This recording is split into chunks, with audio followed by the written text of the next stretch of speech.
Welcome to the London Politica podcast. This is where we join industry thought leaders and experts to uncover the nexus of politics, markets, and society. My name is Manas Chawla, and the guest joining me today is a real geopolitical visionary. He's the author of the bestseller, The Future is Asian, the founder of FutureMap, a data and scenario-based strategic advisory firm, and was named as one of the 75 most influential people of the 21st century. Joining me from Singapore, Dr. Parag Khanna. Thank you so much for being on the show. Really excited to speak with you today. Likewise, Manas. Great to meet you. I don't think we could be having this discussion at a more fitting time because just hours ago, Prime Minister Johnson unveiled the United Kingdom's first post-Brexit foreign policy review. Having only browsed through it briefly, I think a lot of the major policy shifts could have been picked straight out of your book. Among other things, the review signals the pursuit of what they're calling an Indo-Pacific tilt, with the goal of becoming, quote, the most integrated European partner in the region. And I think it also takes a very balanced approach towards China. I mean, certainly not the kind of bluster that we've been seeing from the more hawkish Conservative Party backbenchers lately. So, I mean, did you see this approach coming all along? And what do you kind of make of the UK's pivot to Asia in a post-Brexit context? No, that is a great place to start. And I am having flashbacks as you asked the question to when I was last living in London in 2011/12. And I had a couple of sessions with FCO officials in which they were doing whatever the review of that particular time 10 years ago was called. And the gist of it was that they realized that they had to have more efficient resource allocation diplomatically and commercially to focus on basically a half dozen countries. This was the mandate that the FCO was given at the time. Pick 6 to 8 countries that we're really going to put our energy into to build trade ties, commercial leverage, to boost the size of embassies and this kind of thing. And I worked with them on that a bit by bit. And not surprisingly, a fair number of the countries that made it that made the cut were Asian countries. So the tilt was underway. And this is before Brexit was a thing. This is before, not before Boris Johnson had his eyes on being prime minister, because that probably was when he was in the womb. But he was he even mayor then? I can't even quite recall. Yes, he was mayor, because I was riding Boris bikes around town. Yes, we were moving in that direction. I had conversations with Jeremy Hunt when he was foreign secretary about these issues. That was prior to my book even coming out. In any case, it's structural. And I think that's obviously for yourself and your colleagues and your friends, those who are studying international relations theory, those things that are structural are really baked into the system. They're long-term. Whoever is prime minister at any given time is going to continue to shift the needle in that direction. And of course, the Indo-Pacific terminology has been strongly adopted first by Japan and India, and now very institutionally by the United States. And of course, the visit of the U.S. Secretary of State, Secretary of Defense to Japan, South Korea, and India is an opportune kind of moment for the UK to also be saying it's going to tilt towards the Indo-Pacific. The Germans and the French have already come out with their statements. I was strongly in support of the EU's Asia Connectivity Initiative that was launched in 2017, 2018. So I do think this is part and parcel of a broader shift. I do think it's wise for the UK to do so. Obviously, it's even more important post-Brexit, but my point about structure is that it would have been important anyway. Absolutely. And I think that links in really well with my kind of next question, because I've heard you speak and write a lot about China and China's Belt and Road Initiative. And it's something you've been covering, I think, since your first book came out over a decade ago. And I believe you've visited nearly every country that's, part of that program.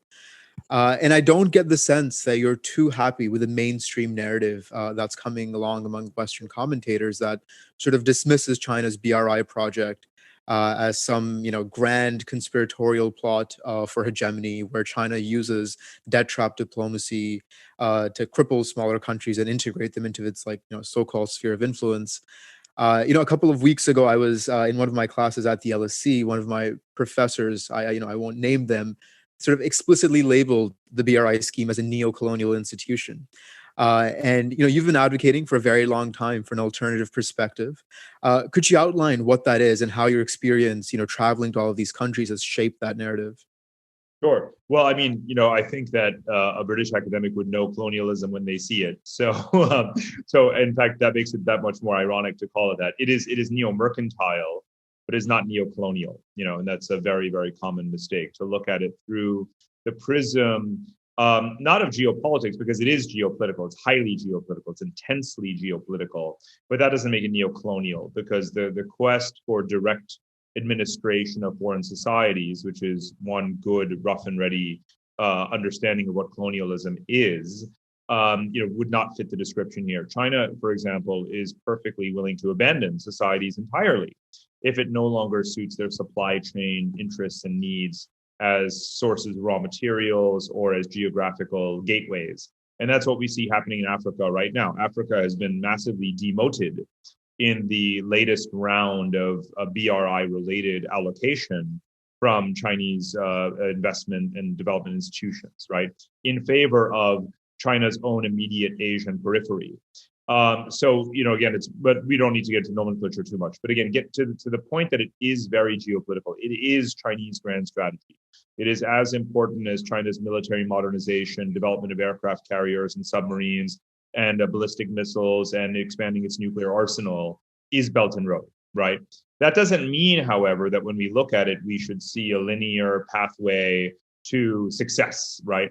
Because China has articulated a vision, therefore it will become reality. And as you know, I've devoted many of my articles of the past year to pointing out that geopolitical complexity is a force more powerful than any one great power's grand strategy, which is a fancy way of saying just because China wants something, it doesn't mean it will get it. And chances are that what has happened is that China's own, sort of strong articulation of BRI and the fanfare around it will bring about not its own demise, because I would also reject that notion as if it can be turned on and off like a switch, not at all. But it Mhm. has evoked very significant counter maneuvers, which we're seeing right now, whether it is the American, the Japanese, the European, or other.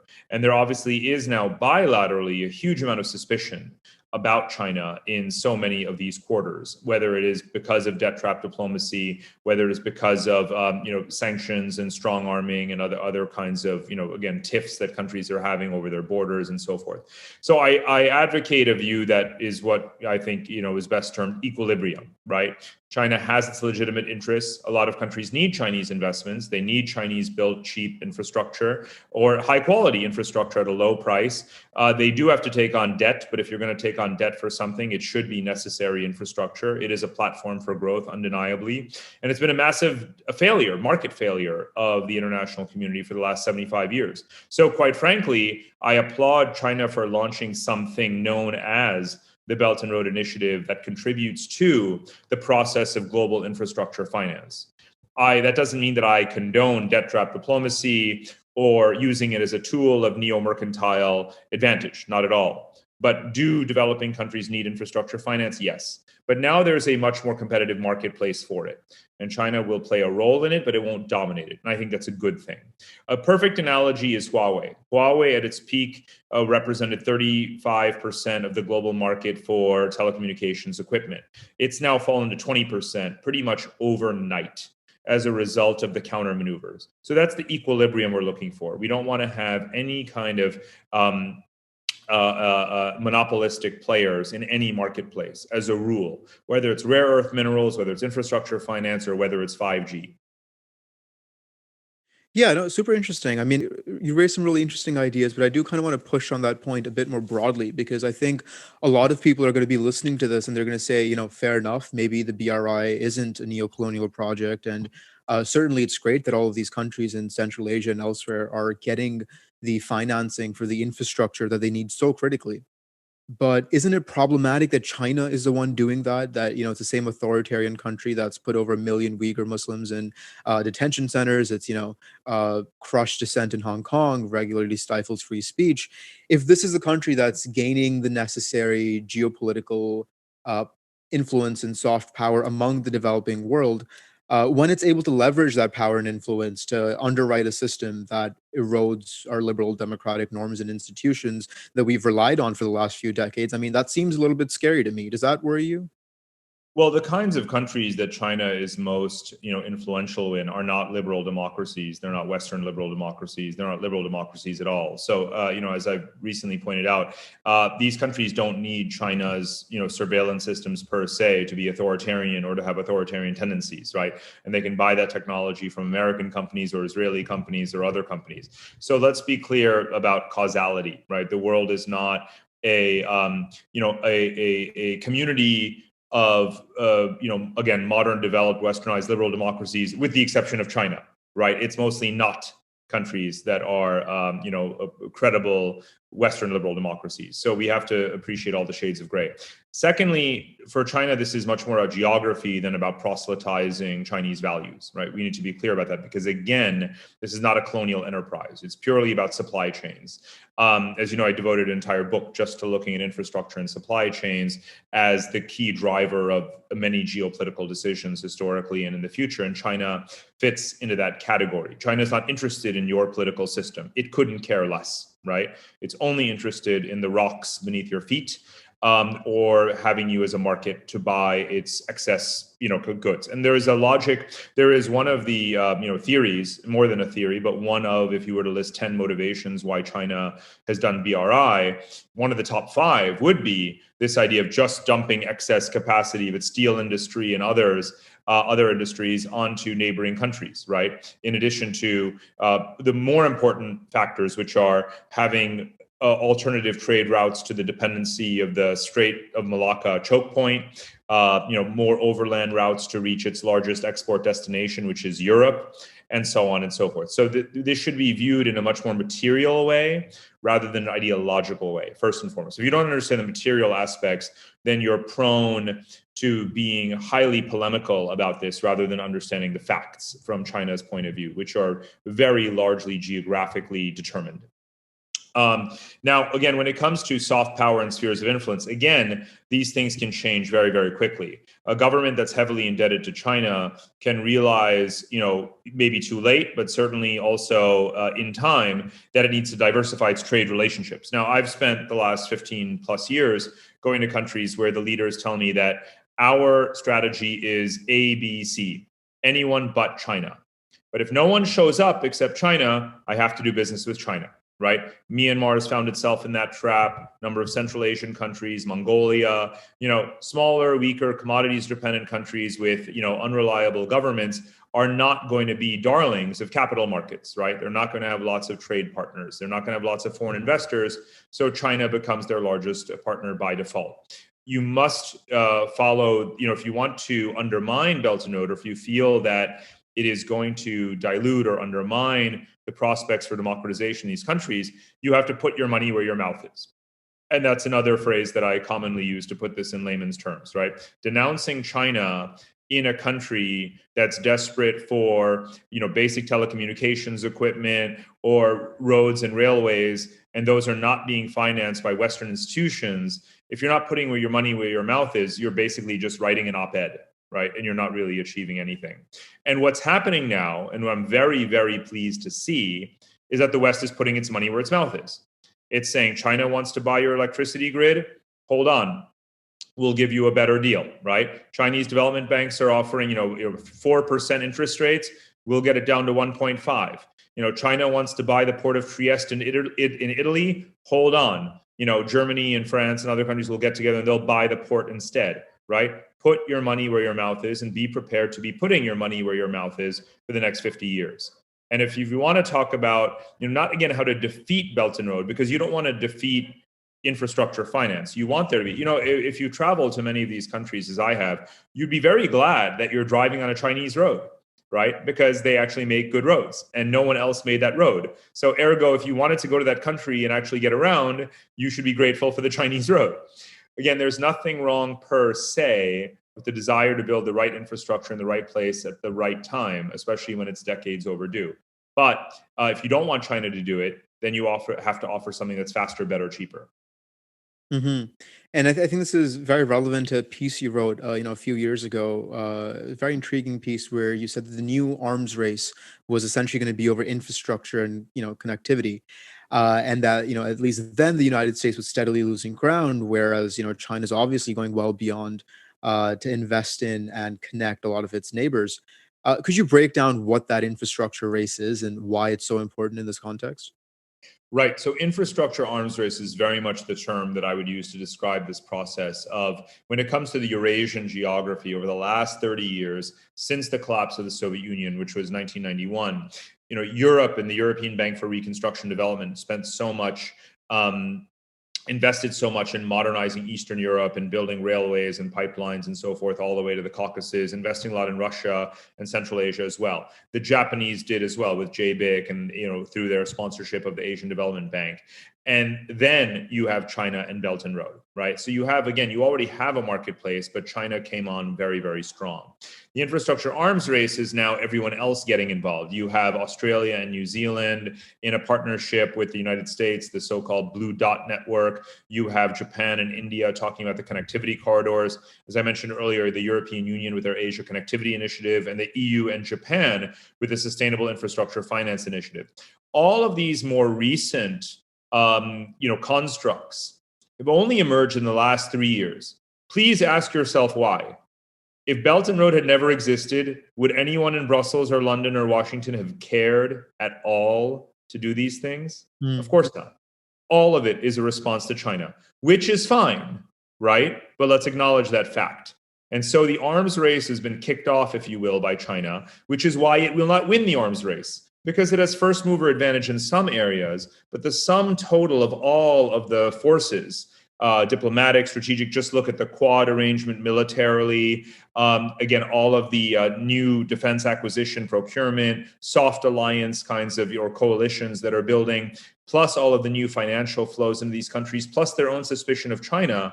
If you add all that up, it's quite overwhelming, which is why, to be honest with you, I don't really lose sleep at night over whether or not we will have this geopolitical equilibrium, right? Asia for 4,000 years has been mostly multipolar. Eurasia has always been multipolar. It's far more likely to be chaotic than to be subject to the whims of a single hegemon such as China. So yes, we should be concerned about individual conflict scenarios. North Korea, Taiwan, India, and China, and so forth. All of the major World War III scenarios are in Asia. Make no doubt about it. I analyze them every single day. However, I don't worry that in the end, there will be this equilibrium in Eurasia and that no one power will prevail. Mm. And certainly, I think a lot of what you're saying is correct in that it's been a response to China largely in the last 3 years. But I think there's also a domestic dimension that we haven't mentioned yet. Because I think for all of its triumphant exceptionalism, American infrastructure compared to its Asian counterparts is, quite frankly, terrible. It's literally crumbling.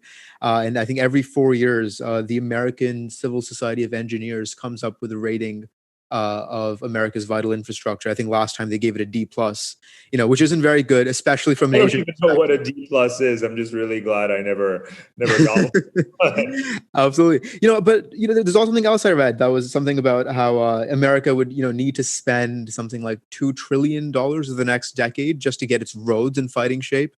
I mean, uh, like, how do you go about convincing American electorates that they should vote for policies that get the U.S. to compete with China in, international infrastructure projects when the domestic situation and the road outside their house is in concerning shape? It's not really about sort of buy American. I mean, if you think about export credits of the past, and and these kinds of tools of tied aid, that's not really what this is about, right? America is not is not a huge player anymore in some of those areas because it's not cost competitive. Obviously, to do anything with American contractors, engineers, and so forth outside of the realm of defense is highly costly. If governments hire McKinsey, right, it's not because USAID told them to hire McKinsey as such, right? So when it comes to infrastructure, it's not actually, and I tallied this up a few years ago. The top 25 largest EPC companies, right, the engineering, procurement, construction companies, 23 out of 25 are European or Asian. Only 2 are American, right? So America is not doing this because it wants Bechtel to get huge contracts in Kyrgyzstan, right? It's just about making sure that Kyrgyzstan does not become a wholly owned subsidiary of China. That's what this is about. And for Europeans, it's about it is about commerce, right? Europe is very much a commercial actor, a commercial superpower. They do want Siemens and Alstom and all of their infrastructure companies and two automotive companies and so forth to get the contracts for the design, the implementation of oil and gas grids and electricity grids and all these sorts of things in those countries, because Europeans do those very, very well. And what America is doing right now, and again, in the example of 5G, is providing that diplomatic cover, right? Strong arming countries or convincing them or cajoling them to not go with 5G, not so that an American company can do 5G, because I'm not aware that any would, because again, America is not providing those export credits, does not have that industrial policy that says, hey, AT&T, go and build a 5G network in Egypt, right? They're not interested in that, right? What is the revenue that they would have in Egypt compared to the United States of America, right? It's insignificant. But what has it done for Nokia and Ericsson, right? It's opened the door for them. So in that sense, you can view this as a transatlantic agenda in which it's about diplomacy, it's about strategy, it's about commerce, but not in equal weight to the participants. So in other words, in typical, again, IR fashion, there's a fair bit of free riding going on here, right?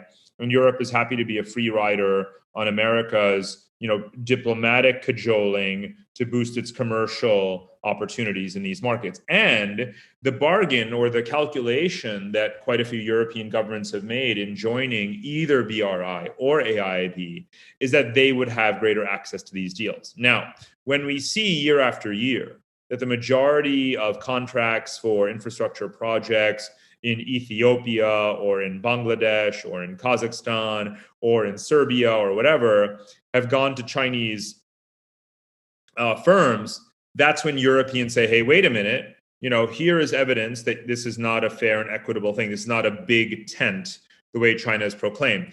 And what will happen as part of this infrastructure arms race is that these countries may start to shame China. They may say, look, we joined BRI, we joined AIB, you promised this would be equitable, you're obviously you're reneging or you're not making this a fair and balanced arrangement, therefore we're going to quit unless you give us more deals. And then China, for fear of that, some degree of that shame, is going to start to let them in more and more and more. In many ways, it's already happening. I can cite you quite a few examples. Without naming names, but of Chinese companies that have reached out to find Western firms to be their kind of face, to partner with, to JVs with in Myanmar, precisely because they know that in Myanmar right now, it's frowned upon. This is pre-coup, to have everything dominated by China. So the Chinese firms, in their own self-interest, for their own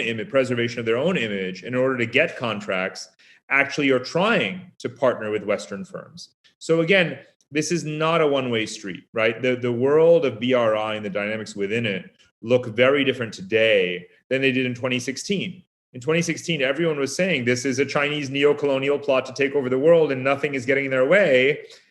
Fast forward to 2021, and suddenly people are saying it's on its back legs, it may be dying, it's focused only regionally, no one wants to do business with China, China has to partner with others. It's a very different conversation. So you always have to view these things as a marketplace, because that's what I call, in fact, the geopolitical marketplace. Absolutely. Yeah, a lot more to explore there as well, I think. But, we've talked plenty about China, and I almost feel bad because one of the central arguments in your work is that Asia is way more than just China. Asia has 5 billion people, like you point out, and only a third of which are Chinese. And so the broader context, I think we often neglect so many parts of Asia that are no less dynamic and no less geopolitically perplexing than China. And so kind of turning our attention towards the rest of Asia, what do you think are the most underrated geopolitical or macroeconomic trends in the region that should be on our radar but often go unnoticed? That's a great question. Part of it is indeed this backlash against China, if you will, which I think of as being relatively simultaneous and subconscious and uncoordinated. If you go back to the Hambantota port fiasco, if you will, and the Sri Lankan decision to hand over operations of the port on a 99-year lease, that sent shockwaves right around the world. But very different messages came across. In the West, people said, "Haha, this is the first domino to fall." And now the whole developed world in the Indian Ocean Rim is going to be Chinese, colonies. That's not what happened. What happened was that the next day, the governments of Kenya or Djibouti or Pakistan or Kazakhstan and many others, each of those countries had a cabinet meeting and said, how do we avoid being the next Sri Lanka? So in a way, they were one step ahead of Western analysts who saw, again, a linear path, but nothing is linear, right, in geopolitics. Instead, what you have is suspicion going through the roof as a result of that episode. Now, another thing is what I call the fourth wave, right? The first wave of Asian growth is Japan. The second was the Tigers. The third was China. And now you have South and Southeast Asia. So Pakistan and India and Bangladesh through all of the ASEAN countries, particularly the ASEAN 5, the big 5, Thailand, Malaysia, Indonesia, Philippines, Vietnam, and of course, Singapore as the capital market and foreign investment driver and engine for the region. So this fourth wave of growth is 2.5 billion people, right? Younger populations. Every single country is a younger median age than China, and most of them substantially younger than China, except for Thailand. And prior to the pandemic, very steady growth rates, and the rebound projected for the region is quite solid and promising. So this fourth wave of growth is one of those trends that should not be ignored, right? And then within that, Southeast Asia in and of itself, right? A region that's preserved stability, that's managed to incrementally integrate, that's leapfrogging in technology in many ways, that has become another factory floor of the world. A lot of things are going right in this region as well. In fact, it has half the population of China, but it's bringing in a similar amount of FDI, or again, was pre-pandemic, half the population of India, but a larger GDP than India. So I think there are these very important structural trends. Then, as we only alluded to earlier, on the geopolitical side, the arms race, not the infrastructure, but the military one, because you do have the Quad crystallizing and Quad countries providing as a coalition support to to Indonesia, to Vietnam, Philippines, and I expect that to ramp up in some way so that you can have a bit of a pushback against China. Now, let's be clear that, by the way, we started by talking about Indo-Pacific, but I think it's very important for all of your listeners to appreciate that even if you're going to start to write lots of papers about Indo-Pacific for your classes and stuff, it's still three different theaters. The future of the Indian Ocean looks very different from the future of the Western Pacific, which looks very different from the future of terrestrial Eurasia, right? You have at least three macro theaters within this framing of Indo-Pacific, right? Just to be clear. The Indian Ocean, we should have no worries, will remain multipolar, right? It's not going to be dominated by China, which is in no way contiguous to the Indian Ocean, especially as India is making such massive investments in its navy. And the US, Britain, and others all have their naval positions there. So again, the future of the Indian Ocean does not look like the Western Pacific, which is becoming heavily militarized, where China is increasingly dedicating its resources, has built up its area denial capabilities, wants to be able to dominate the first island chain and be able to reach beyond that, and already can with some of its capabilities and so forth, which is again different from Eurasia, which is much more the site of this competitive infrastructure arms race. So we have a minimum of three different dynamics going on. So when you say, again, what are the trends that are really, really rock solid? These are just some of them. Yeah. And, in your answer, you alluded to the Quad Summit, which I definitely want to explore further because, in case any of our listeners missed this, last week, there was a big conference that took place between the countries of, India, Japan, the United States, and Australia, with what I thought was a very broad mandate because they covered vaccines, emerging technology, cyberspace, maritime security, all sorts of things. Some people have described this as an Asian NATO, which, we're talking about Eurocentrism, I find a little bit funny because I think in the last couple of decades, anytime there's even a hint of defense cooperation in any part of the world, it's, the headlines are inevitably the new NATO of somewhere. But broadly, Dr. Khanna, what do you make of this Quad Summit? Is the U.S. finally engaging in a meaningful way with Southeast Asia, or is this going to be more like some of the recent half-hearted attempts that it's made in the past? Well, first of all, you're making me feel old because when I was at the Brookings Institution in 2003 through five, we were running these track two dialogues under the leadership of the great Stephen Cohen, recently passed away, one of the greatest South Asia scholars of of recent decades, and Strobe Talbot, who was then president of Brookings, and both obviously very, very strong Indophiles. And these sort of track two dialogues of Japanese, Australian, and Indian officials began back then, so 20 years ago. And guess what we called it informally? The Asian NATO. So it's taken about 20 years for this to fully crystallize, and I'm very pleased that it has. Again, not necessarily in this ideological way, because again, if it were democratic ideology that drove this, it would have instantiated much, much earlier, right? This is, again, let's be materialist. Geopolitics is a very materialist and unsentimental kind of discipline, right? So now the material conditions and the balance of threat, if you will, has brought these powers together. We're calling it the Quad, which is obviously better than Asian NATO, because NATO doesn't really have a good image or aftertaste for the next generation, because they don't view it as nearly as meaningful an organization as it was during the Cold War. Also, NATO is formally designated as an alliance structure, but Asians don't tend to like the term alliance. And in Asian history, you don't find many instances of rigid alliances. So we also have to be sensitive to that. So this is a coalition of the willing. And importantly, it's broad-based, right? So as you mentioned, they're talking about supply chains, they're talking about innovation, technology, they're talking about cyber, and military. So I think that's extremely important. In some ways, it's like, it's more like a geopolitical, geoeconomic G7 or G20, but minus China. And indeed, the UK is talking about a D10 or a T10, democracy, technology. So it'll be a fluid grouping of countries that's going to do its level best to achieve a certain degree of, again, not necessarily self-sufficiency, but non-China dependence in critical areas of technology, and to strengthen the self-sufficiency or capacity of other countries. Southeast Asia will be a big beneficiary of this, even though, of course, there's not a single Southeast Asian country that's actually a member of the Quad.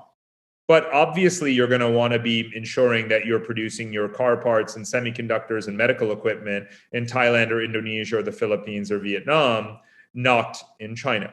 So ultimately, because commercial forces may flow from the geopolitical decisions, the activity or the commercial activity will still flow to the lowest cost partner countries. And that's where India and Southeast Asia really benefit. That's why there's been this joke in this region for a long time, which I often quote, which is that the US-China trade war is over and the winner is Vietnam. Hmm. After the meeting, I think Jake Sullivan made a statement. He said that the meeting wasn't fundamentally about China. And to some degree, I don't think anyone believes him, because certainly, just with the grouping of countries, the timing of it, and the geopolitical situation, it almost seems like this is an anti-China club. If you were in China's, if you're a Chinese diplomat right now, would you be worried? Should China be rattled by this? Well, so in a way, again, the counter forces have been building for quite a long time. Obviously, China, as with most other governments, countries, looks at the symbolism, takes it very seriously, right? So they don't have to make statements against it, or they don't have to denounce it. They can just dismiss it until it happens. Then all of a sudden, it's happened. But it has been happening, so they've been worried all along. And so the notion that this headline that we've seen in the last week or two, China very concerned about Quad summit, that just needed that was just said because it formalizes the obvious, right? It ratifies the obvious. So China would prefer to not have evoked this counter coalition, which, of course, again, they were very scrupulous, to not mention China per se as such, right? but that doesn't matter, right? It's the elephant in the room, and that's just diplomatic framing and niceties. But of course, it's about China. But it kicks off again a very important process, which is more important, which is ensuring that there is no monopoly, right? To preserving equilibrium and in non-hegemony in this geopolitical marketplace. That's fundamentally what it is about at an even deeper level than China per se. And I think that we should not lose sight of that. And so again, thus far, I would give a lot of credit to the last couple of U.S. administrations in promoting this, and obviously to all of the others for stepping up. Particularly, of course, Japan and India. And by the way, the more European participation, the better, because they do ultimately trade a lot more with Asia than the United States does. Yeah. Now, we've discussed kind of a lot of worrying trends today, just to kind of end off on a more positive note. What makes you hopeful for the future? Is there something that gets lost in the noise and all this sort of geopolitical bluster that makes you, optimistic about the unfolding situation in the world? Well, I mean, I've been relatively optimistic, or at least pleased, that in the last 30 years, again, despite all of the major conflict scenarios in Asia, the major conflict, formations and tensions, we haven't seen any of them erupt into a major regional or global war. Which is not to say that it's not going to happen, because if it's going to happen, it could very well be soon. I still believe, however, that if you take each of these, Taiwan, North Korea, India with China, India, Pakistan, and so forth, the fact is that I still don't see chain reactions among them necessarily unfolding at the same time. So again, Asia is not Europe, right? Which is, a blunt way of saying Asia's future is not Europe's past.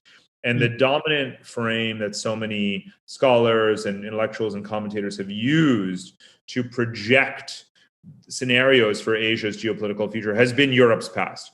If you remember 2014, The Economist and every other magazine in the world said 2014 in Asia is going to be like 1914 in Europe, right?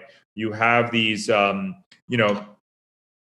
these many tensions between countries. You can have these miscalculations and escalations and chain reactions, and the whole region and world is going to go up in flames. Well, here we are 7 years later. It hasn't happened. So what I urge is that we look at Asia's past to understand Asia's future. Seems logical. I just wish more people did it. And when you do look at Asia's future through that frame, you come out, again, relatively optimistic that parties realize, even the superpowers like China realize, that they can't have it all and that they won't have it all. And that even though certain things are said and done for national consumption, domestic consumption, there are limits. And as I have said to officials in China, when I view them as overstepping, I say, do you really want a 14-front war? Right. And perhaps it's not something that they hear often enough, and I'm happy to travel to China and deliver that message personally as I have. And I think that hits home. And even though you said what makes one optimistic, I'll end on a, sort of, again, a note of caution, speaking to yourself and other young people, which is that what one of the things that bothers me in the last 5-10 years in particular, of watching the next generations of officials come up, enter the ranks, whether it's just a little bit older than yourself, whether it's in the United States, whether it is in Asian countries, is that default hawkishness. This sense that to prove myself and be taken seriously in the bureaucracy in India, in Korea, in Japan, in China, I have to be a hawk, right? I have to be a tough guy. I have to be, a realist, right? And on the one hand, it's a pity that the structural conditions do lend themselves in a very, again, material way to that being a justifiable position. But what that takes off the table, unfortunately, is any sense of changing the rules of the game, of being creative, of thinking about how to avoid repeating the mistakes of the past. And therefore, I find it very sad to see young people casting aside idealism and being seduced into the ideologies of the old timers, whereas this should really be an okay boomer moment in geopolitics, with young people saying, you know what, we're really not going to go down that route. We're really not going to build up even larger long-range nuclear arsenals, right? We don't need to do this. Let's handle it this way, right? How about we actually try to settle this conflict in a way in which everyone gains a little, loses a little, like that kind of thing. I would like to see a lot more young people vocally speaking like that and making moves in that direction. And I'm not seeing it, right? I still think that we're all young enough that we can agitate in that direction, especially as people realize just how devastating conflict actually would be. But I want to see it actually happen. Absolutely. Dr. Khanna, an incredibly fascinating discussion. I think it certainly left me with a lot to think about. And I think your advice at the end was brilliant. Thank you so much for joining us. Pleasure, Manas. Great to speak here. And to our listeners, if you like this episode, you're going to love Dr. Khanna's book, The Future is Asian. It's very readable, it's very engaging, and I think it grapples with what's perhaps the most important and significant political risk of the 21st century. But that's all for this episode. Stay tuned, stay safe, and I'll see you next week.